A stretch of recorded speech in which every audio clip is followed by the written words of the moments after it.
Hello and welcome to WWE Questions You Most Want Answered. I'm Adam Wilbourn from What Culture, joined by Phil Chambers and Michael Sidgwick from What Culture to answer all the WWE questions you want answered. But before we get into it, if you're a fan of this sort of thing, make sure you subscribe to What Culture Wrestling on either iTunes, Spotify, wherever you get your podcasts from, for daily wrestling podcasts where we review Raw, SmackDown, the Wednesday Night War between AEW and NXT, pay-per-views, we have interviews, roundtable discussions, and a roundup of the week, complete with a bloody good quiz, of course, on wrestle culture. As I said, though, joined by Michael Sidgwick and Phil Chambers to answer all the WWE questions you want answered. We are live here on YouTube, of course, so feel free to stick your questions in the comments and we'll answer as many as we can in due course. Let's start, though, Michael Sidgwick, with the breaking news coming off the back of Monday Night Raw last night around Rey Mysterio, supposedly some sort of retirement ceremony taking place on Raw next week. Do you see this as a retirement or, as I like to think, is it all work? I thought you were going to say, retirement. Honestly, you must have had a nipple removed because I'm absolutely astonished that you missed that one, Adam Wilbourn. There's been rumours, hasn't there, that Rey Mysterio has signed, unlike the majority of WWE talent, to either do a 3-year or a 5-year. He signed to an 18-month deal, which is set to expire soon. I think he was given the out that if you weren't happy with your creative, you can just go after 18 months. Rumour has it that he hasn't re-signed and is in fact potentially out of the door, which the fact that they're doing a retirement ceremony on him, on Raw, makes me think initially that Paul Heyman, who does have his ear to the ground, he's not totally in that bubble that a lot of WWE upper brass are. Him having his ear to the ground, I think he would like to manipulate the audience into thinking it's actually a realistic thing that might happen because he knows that we know the crack and that Rey Mysterio is known to be on this deal. So I think he's using fan knowledge of his situation to build a convincing angle that won't in fact be real. It'll be just a pretext to set up the Seth Rollins match, which they're building towards quite heavily. Phil, when you heard this, what did you think? And is this potentially, as some people are suggesting in the comments, a way to bring Dominic back? I'd never thought it was actually going to be a retirement, let's face it. But I think it is a way to bring Dominic back. I think one of the major reasons that Rey Mysterio is in WWE at the minute is because of Dominic. He wants Dominic to get a start in the wrestling business. He wants Dominic to get the best training he can possibly get them with like the Performance Center and things. I wouldn't be surprised if WWE sort of dangle the carrot of we'll sign Dominic to a Performance Center contract if you stay with us for like X amount of years or whatever like that with this. And eventually there surely has to be that like tag team match of Rey and his son versus whoever it is, Seth and Murphy, like whoever, that moment. So it surely has to happen at some point. Yeah, Das4785 in the comments says Rey versus Seth in a mask versus hair match. Book it, Vince. Something you could see happening, Sidge? Absolutely. If only for Seth Rollins to grow it back and get that blonde bit back. In fact, just get a wig. Just get a wig. Do the whole wig gimmick that they all do. Every heel, when they get their head lopped off, does the wig gimmick or the amateur wrestling headgear gimmick that Kurt Angle did, or the hat gimmick. Do the wig gimmick with the blonde streak in or the white streak, and then people might like you again. Yeah, I sense that with the whole Rey thing, it is a work. I've never been wrong about something like that, so that's good. And it strikes me as I realise it's obviously, as you mentioned, it's kind of contract related, and obviously a retirement doesn't mean that's officially it. This is a WWE retirement after all. But yeah, it would feel like going out on a little bit of a whimper. I sense that both I think, like you said, I think he wants to sign a new contract, not just for him, but for his son, obviously. And also it feels like WWE want to sort of, if they are going to finish off that storyline, tie a nice little bow on it rather than using it as just, like they did with Matt Hardy, just a way to get someone off TV. What do you reckon, Phil? Yeah, totally. I can see all of that. It's a decent way. Like if the contract stuff is still completely up in the air and it could go either way, it's a good way of getting to a point where they can write him off TV with the injury angle, or they can rebuild to the feud. Like there's a very easy branch off to two completely separate directions. I do think it's going to end up at the match direction, but like it's a nice little hook to get you there. Mm. Mr. Phoenix, thank you for your donation as always. It says, fair enough, Sidgy doesn't like the first bit of my name, but since it's my legit middle name, I submit Michael Phoenix. Now he can take on the Adams. Thank you so much for that. And Mr. Phoenix also says, Raw was on last night, so now we're all part of the Tuesday community. Matt Rains asks Sidge, he says, afternoon, boys. Had a blast Saturday night. Jumping the gun for the AEW preview tomorrow, which, by the way, anyone wondering where on earth my review of Double or Nothing with the Dadley Boys is, we are going to be doing a bit of a Double or Nothing review, reviewing the sort of fallout as it leads towards Dynamite tomorrow night. And mentioning that, Matt says, what the hell is Tyson going to do? And he says, hope the flies are okay, Adam, which is something that we talked about on the Raw review earlier. Go and check that out. What Culture Wrestling, wherever you get your podcast from. Yeah, what's Tyson going to do tomorrow night, Sidge? I don't know. I should make clear that I'm not at all interested in him appearing on AEW TV. Just given his past and given generally what he can contribute to a show, I just don't think it's worth an uneasy feeling among some of the crowds, of which I'm among that number. As for what he actually does, Mr. Reigns, have you noticed what Chris Jericho has called his bat? He has called his bat Floyd, which I suspect the second he became aware that Tyson is going to do something or some things on AEW TV, he thought of a way to book something of his own. So he's called the bat Floyd, and he's going to mention that Floyd Mayweather is a bigger box office draw and therefore a better boxer than Tyson ever was, thus drawing his ire. There's also concurrently been announced a Chris Jericho Inner Circle pep rally, which is fantastic banter. I think those segments are going to collide. I think there's going to be an interruption one way or the other. As for where it goes from there, I've absolutely no idea. It's not as if Mike Tyson's going to work a match, but literally in the form the man is in right now, I would not put it past Chris Jericho to carry Mike Tyson to a pro wrestling match.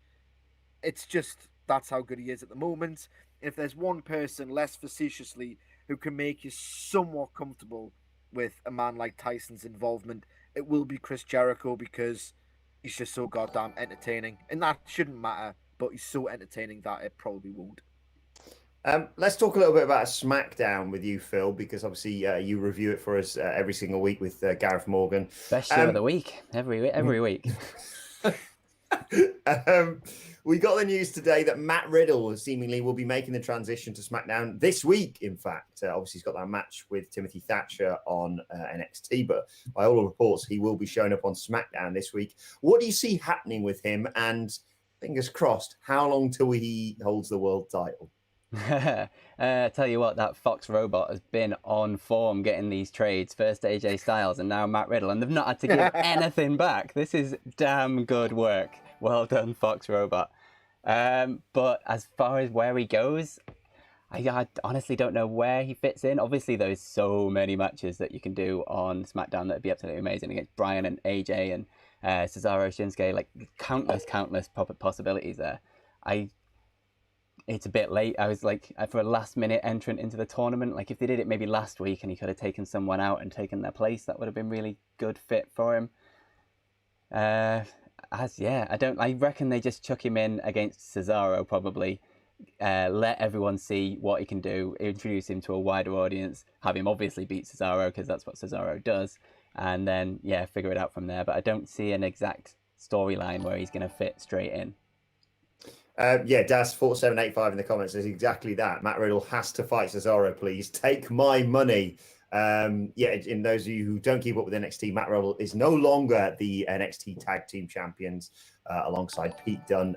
He had Timothy Thatcher in there to replace Pete, obviously with the ongoing global situation being as it is. Pete Dunne couldn't travel and work for NXT, and then unfortunately they had a big blow-up mid-match against Imperium, who are the new NXT Tag Team Champions.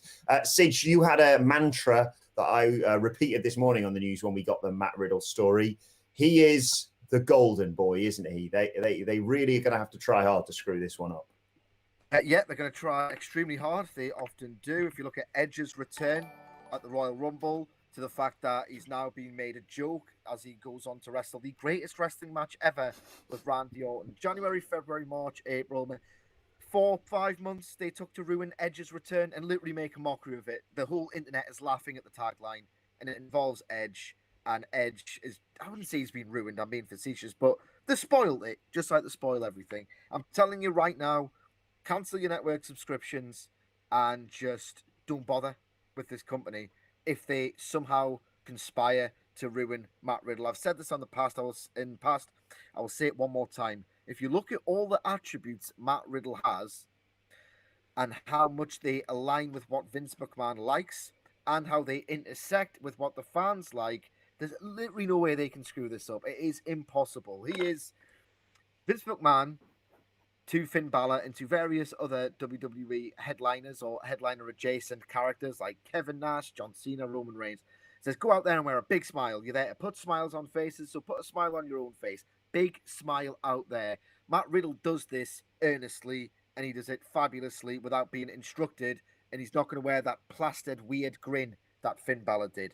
He is absolutely shredded. Vince McMahon likes big, lovely bodies, as do I. He loves them a lot more than me. Matt Riddle's got a great one, a fantastic, fantastic body. Matt Riddle can go. People, because Baron Corbin, for example, has been pushed recently quite heavily, people don't know that Vince McMahon genuinely likes it when guys can go. He cancelled a match on a house show because he thought it was boring. He, at the end, in your house, Seasons Beatings, no, not Seasons Beatings, whichever one it was, with British Bulldog and Diesel, and was so furious at how boring that match was. At the end of the show, removed his headset and just smashed it onto the table. That's how annoyed he was at a bad wrestling match. Before King of the Ring 96, he was convinced to go with Steve Austin as the King of the Ring and eventually his next face because he had such a mint match against Savio Vega, the strap match. Like, he appreciates guys who can go. It's kind of a myth that he doesn't. Matt Riddle can goddamn go. Matt Riddle is a handsome bastard with mint hair who looks like a rock star. That's kind of a look that Vince McMahon will just see star power in. More importantly, Matt Riddle is a guy who just doesn't give a toss. Who's got gigantic balls, quite literally, apparently. He's got gigantic balls. Vince McMahon doesn't like these sort of obsequious, sort of timid, like, eunuchs who he perceives millennials to be. He will respect you more.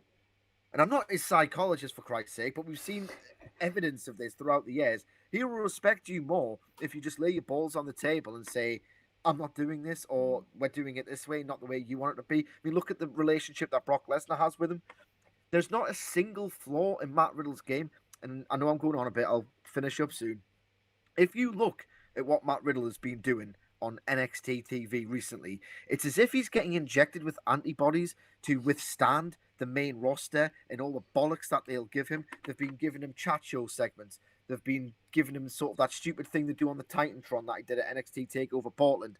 They've been giving him like rubbish, crack, patter, banter, whatever you want to call it, to see if he can just withstand the rigors of the main roster. It's as if this is the end and Matt Riddle is the chosen one who can save that company from demise. If they screw up Matt Riddle, give up. In terms of Riddle, Phil, do you think he's better off on SmackDown or on Raw? Obviously, I had him pegged certainly as a future NXT champion, maybe the guy to dethrone Adam Cole. But yeah, do you think his SmackDown is preferable than the 3-hour Monday Night Raw, perhaps? Yeah, I think they've started, like, over the past couple of weeks as well, to be almost like revisiting that SmackDown is the workers brand thing again. Like, with this sort of IC tournament, both Daniel Bryan and AJ Styles have both been sort of talking about how they are the best wrestlers in the world. Obviously, Daniel Bryan's promo was all about wanting the IC Championship to be the home for all of the greatest wrestlers in WWE. And it just seems like they're going more the work rate style again for SmackDown. And if that's the case, 100% he should be on board, because he can stand out in a sea of workers because he's absolutely brilliant, but he can also stand out in personality-wise, and he brings something completely different to what every other sort of typical good worker brings in that company, like a whole new personality that they've never really explored before. And so there's so many options there. I think it's a really good fit. Yeah, absolutely as well. And I think it was Mike Johnson of PW Insider who first reported the news. I think Rover on Twitter, divisive but often right, said that he's going to SmackDown. Matt Riddle is going. I was Don't in the mind middle me. of it. Something, Phil. Just smashing Jesus stuff all over the Christ. floor. It's all good. Yeah, no, it's looking like Matt Riddle is going to SmackDown. And if you look at how Vince McMahon historically tends to position his top guys, he'll not want Matt Riddle competing with Drew McIntyre over on Raw.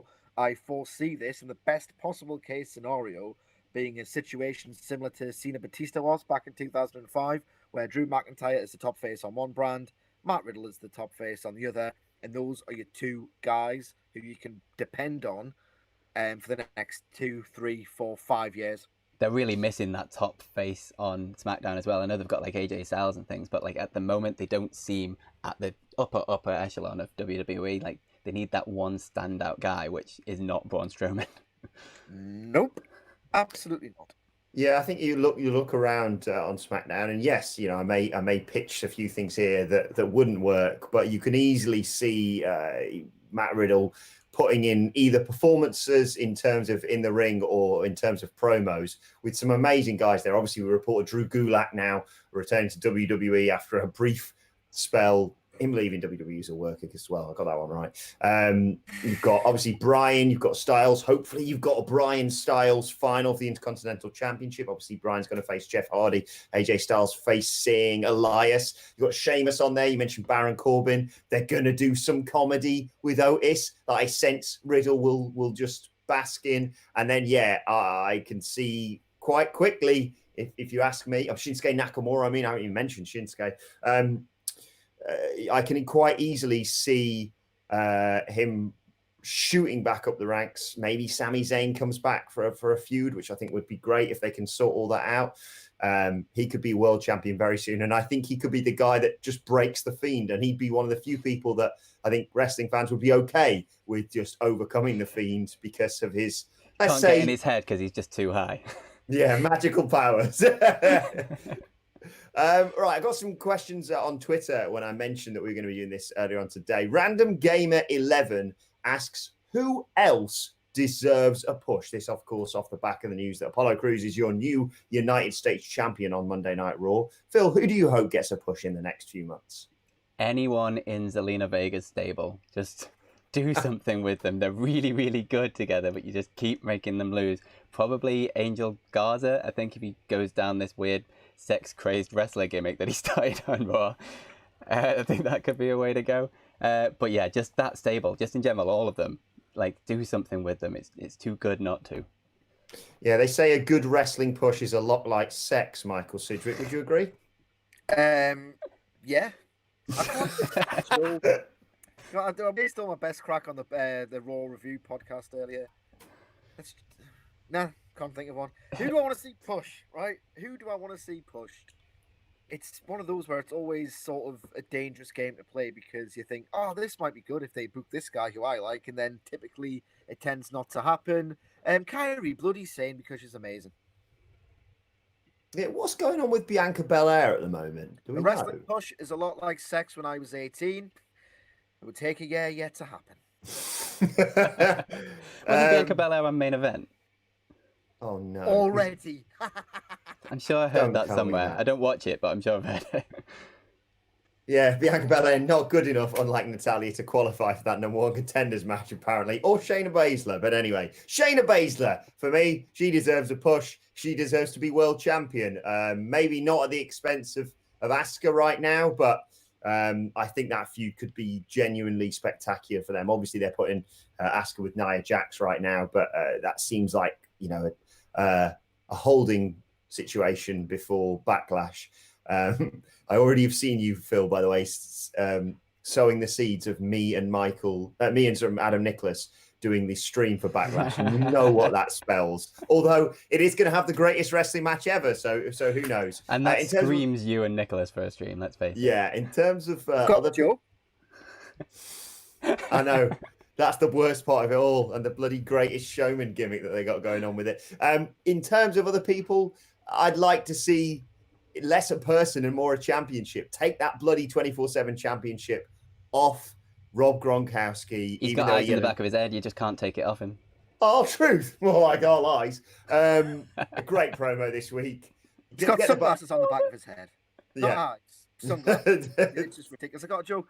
The wrestlers push is a lot like sex because it usually involves a sweaty man getting finished in 2 minutes and the other person in the scenario gets nothing out of it whatsoever. And the other one is the Iconics. Put the titles on them already. Oh. They teased it. I was about to drop an F-bomb on you. I'll tell you what, let's cheer you up, Sidge. Mr. Phoenix says my hashtag Wednesday night what if of the week, Demon Balor versus Luchasaurus. Your thoughts? That would be an insane spectacle.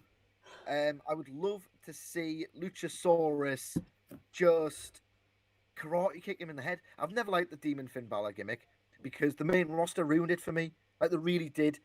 In NXT, they tried to create a mythology around it, how it was like sort of the darker side of Finn Balor's conflicted personality, and he was reluctant to bring it out because he was otherwise a noble guy. And on the main roster, it was just Pumpkin Demon. He needs to win this one. He needs Pumpkin to win this one. So put some paint on him. Put some paint on him. And the other person he needs to push is, of course, Titus O'Neil. I mean, Jesus Christ. Who's next? Oliver Hines on Twitter was asking earlier on today about Marty Scurll with AEW. Of course, it's only because Ring of Honor obviously can't run shows right now. Speaking of Ring of Honor, actually, Phil, am I allowed to mention this? Yes. Yeah. Good. Okay. Speaking of Ring of Honor, Joe Hendry is going to be here live on YouTube tomorrow at 4 p.m. So if you want to ask him any questions, please do join us for that. I will be reading the comments and asking appropriate questions to the local hero himself. Really looking forward to that. But yes, Ring of Honor obviously can't run shows right now. And Marty Scurll made an appearance on Being the Elite this week. Could you see Marty Scurll making sporadic appearances in AEW during this time and hopefully establishing, as we'd all look forward to, Michael Sidgwick, that working relationship between ROH and AEW?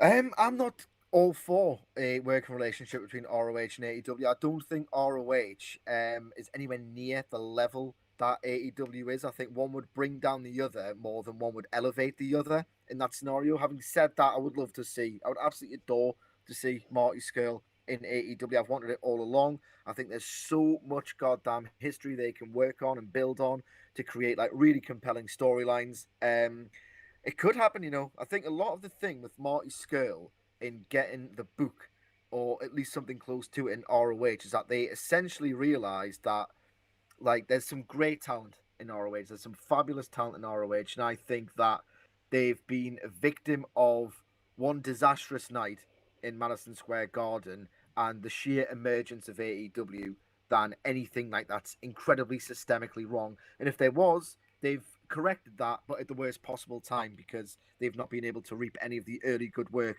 that they've been putting in and following the creative revamp. But I think a lot of the reason that Marty Scurll was given the book and a lot of freedom that went along with it, because realistically they had to prize him away from the clutches of AEW, was a lot of freedom. They've reopened the door with New Japan Professional Wrestling, or at least that was going to happen before all of this bollocks happened. So I think theoretically and contractually there should be nothing stopping him from opening some kind of relationship with AEW. ROH historically have been very open to working relationships, and I don't see that not continuing because they kind of need a helping hand. So yes, I would love to see Marty Scurll work alongside AEW. If that works, maybe something with ROH down the line. There's nothing like a good interpromotional war done well. The ROH versus Combat Zone Wrestling stuff of the mid-2000s was absolutely superb at its peak.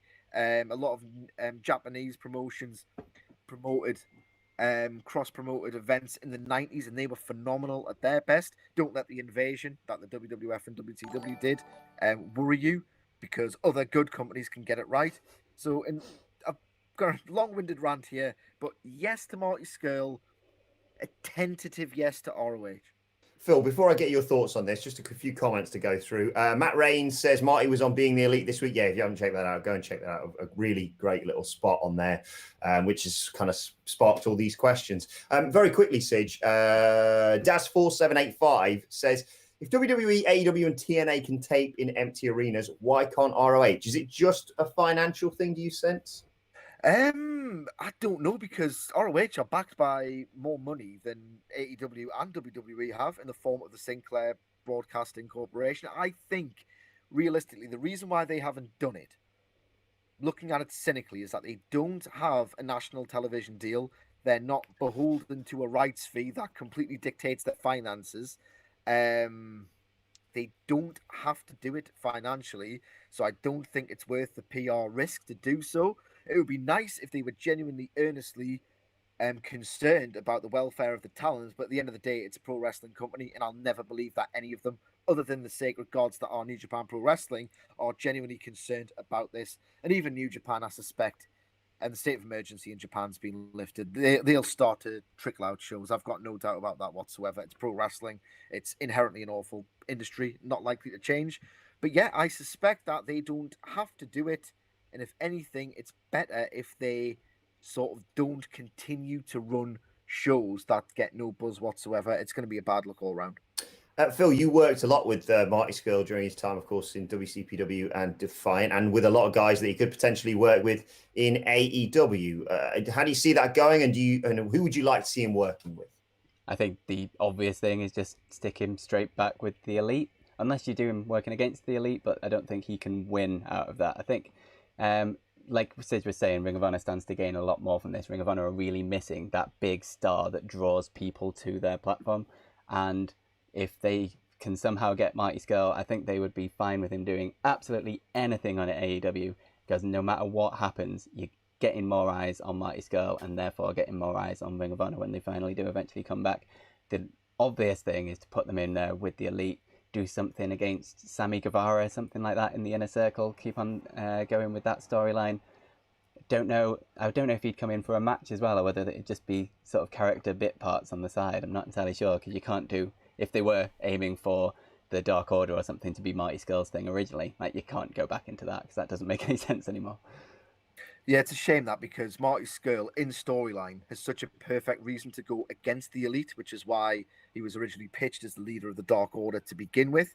But now that everything's totally changed, not least with the Dark Order themselves, but the whole sentiment, it was nice to see the Elite get a win, and big one at that, at Double or Nothing. And it was nice to see them sort of like buddied together at the end of being the Elite this week. So I would like to see initially a partnership of sorts, and they can actually go against the Dark Order, because on last week's Dynamite, Brody Lee made specific mention that they were the Elite of AEW, which I think was meant to be a dangled hint at the future direction between each faction, i.e. a feud.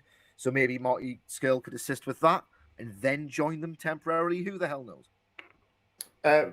Very quickly, finally, on this, Phil, we saw some people suggesting in the comments that you could arguably partner Marty with someone like a Hangman Page once they decide to break up that tag team, especially with the stuff we saw in Stadium Stampede, or the little hints, again, you're kind of reading into it, but the stuff we saw with Matt Hardy and his new best friend, Kenny Omega.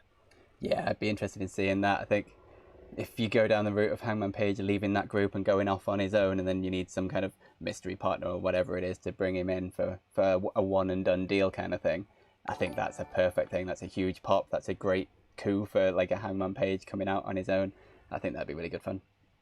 Hangman Page as well, it should be noted, and I don't know if this is linked in any way, he actually performed the chicken wing at Revolution in that tag team match. Now, my personal interpretation was that he was sort of empathizing with Marty, who'd been exiled from the group, and it was the same mental state that he was. I thought it was a terrific move to do to further that aspect of the storyline. But hell, maybe they've known weeks and months back that something like this was going to happen, and that was a tease towards it. They are obsessed with teasing the Elite lads. Even if it sort of doesn't come to fruition and falls in their face, they will tease relentlessly. So maybe that chicken wing was a foreshadowing a storyline exactly as you've outlined, Phil. Even if you don't pay off teasers as well with AEW, like, it's still getting people talking, and that's what they're all about. So. Yeah, well, you speak of teasers here. Great question here from John Gin, who's given a lovely donation. Thank you much for that, John. It says, hello, big fan with an AEW question here. Are they sowing some story seeds with Cody always getting assistance in his matches? I can see you licking your lips at that question, Michael Sidgwick. I don't believe so. I think it's inconceivable at this point that Cody could turn heel. It's less inconceivable than it was in November when he was genuinely the hottest and best babyface in the world. I would personally put him just below that level, particularly with the parallel rise of a Hangman Page and a Jon Moxley. Doesn't feel like he's that ultimate babyface. However, I don't think the assistance that he gets in these big matches is foreshadowing a heel turn. I just don't sense it.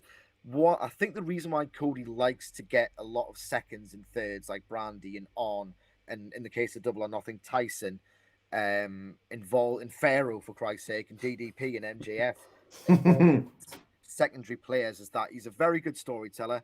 He knows exactly that he can run so many different spots with these seconds, sometimes arguably too much, just to add little extra wrinkles of drama.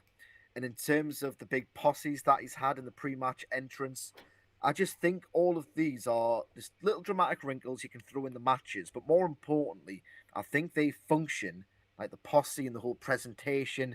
It's very adjacent to what they do in combat sports. I just genuinely think he knows how to get a match feeling big time. If you look at Revolution, Full Gear, and particularly Double or Nothing, all of these pay-per-view builds are sort of enhanced by how big and how hype these big Cody matches are. And I think they're just, if anything, decorations and not teasers or breadcrumbs. Think of them as decorations, not breadcrumbs, and you're probably on the right track. I see it as kind of like that's the Cody Rhodes match style now. Yeah. Like some people are technical wrestlers, some people are high flyers. He has all these other moving parts involved, and he's built that up over the course of a few years now to the point where it's something that completely stands out on every single card he's on. And yet you kind of know that that's the way it's going to go at the same time. So it's something completely different for the crowd, like compared to like the Young Bucks doing like spectacular high flying things. It's something else, another way of getting him to stand out. A couple of very quick things for you here, Sidge.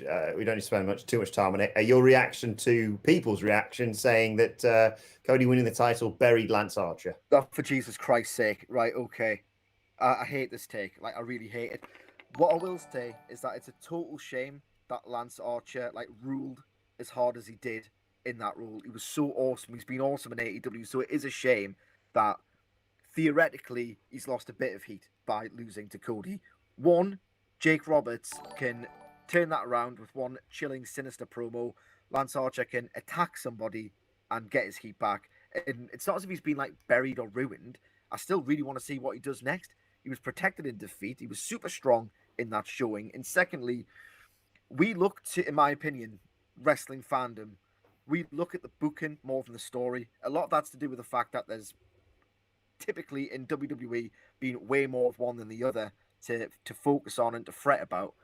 What happened in that storyline was that Jake Roberts and Lance Archer invaded his turf. They threatened to end Cody's career, or they threatened to just say, we're the strongest force in AEW, not you.